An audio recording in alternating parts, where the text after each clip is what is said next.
The walk-on Indians improved to 7-0 last week with a 26-17 win over Jessup. Chatting here with head coach Chad Beermann. And coach, close competitive ball game, and your kids pulled it out in the end. A couple of defensive touchdowns in the second half made the difference for you.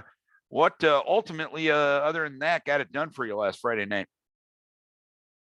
Well, I think Jessup is a team that's got a lot of really good athletes, and they just haven't quite been performing up to the level that they could. And Friday night, they really showed what they're capable of doing. Quarterback made some nice throws, and they were ahead of us 7-6 at half, and then scored right away in the second half on their first series.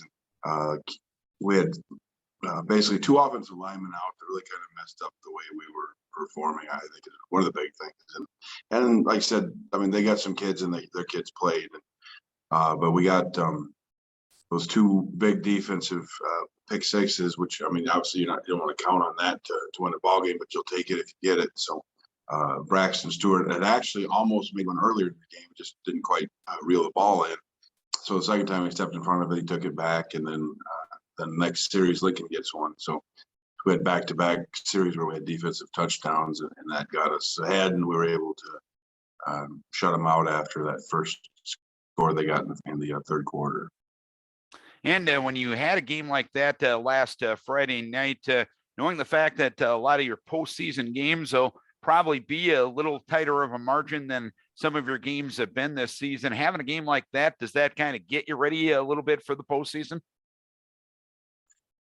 Well, I think so. As far as just being able to answer a challenge, if somebody steps up to you and wants to play with you, and Jessup certainly did, and our kids were able to respond. I mean, it took a while to get going. Like I said, it was just kind of an off week for us, and when the kids finally responded, they were able to make things happen. And Pat did rip off a long touchdown run too to get us on the board. So, but I think maybe part of it is that we kind of expect some of the big plays, and it's tough to count on that, especially against as you get into tougher and tougher competition, to just think you're going to have those plays and then not being patient. We need to do a better job sustaining drives. And is that what you're looking for as you move here into week number 8? Just a little bit more consistency as compared to sitting around and waiting for those big plays? I would anticipate that's something that we'll be looking for on offense. I mean, right now we're back healthy again. We should have all those kids back playing. We know, Union here just a couple weeks ago put one on Jessup pretty good, and they've got some kids that are players too. They got their quarterback's leading the district in passing. They've got a really dangerous little receiver that can either catch a screen and go or deep. So that'll be a challenge for us. But offensive consistency, and then defense, we did a better job second half of coverage. We talked to, that's an ongoing thing, is some coverage issues that we keep seeing, and we keep working on them, and we're hoping that at some point here we catch on and get that out of the system.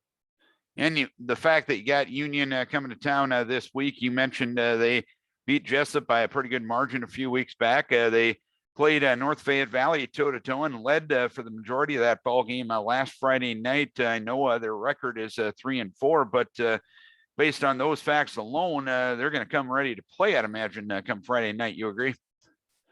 Yeah, they should be a dangerous opponent. A team, like I said, they can. They had an 80-some-yard touchdown against NFE, and like I said, if they got that receiver that's really dangerous, and the quarterback does a nice job throwing the ball out there, and they're playing just enough defense to keep themselves in ball games, and they were ahead of NFE, and basically it came down right to the end of the ball game. That's one of the films we were watching, and NFE got a pick towards the end of the ball game, or it might have got even more interesting. All right, Coach, hopefully you can end the season in style come Friday night. Keep your kids healthy and get ready for the postseason next week. We wish best of luck. All right, thank you. Chad Beermann, head coach of the Walk-On Indians.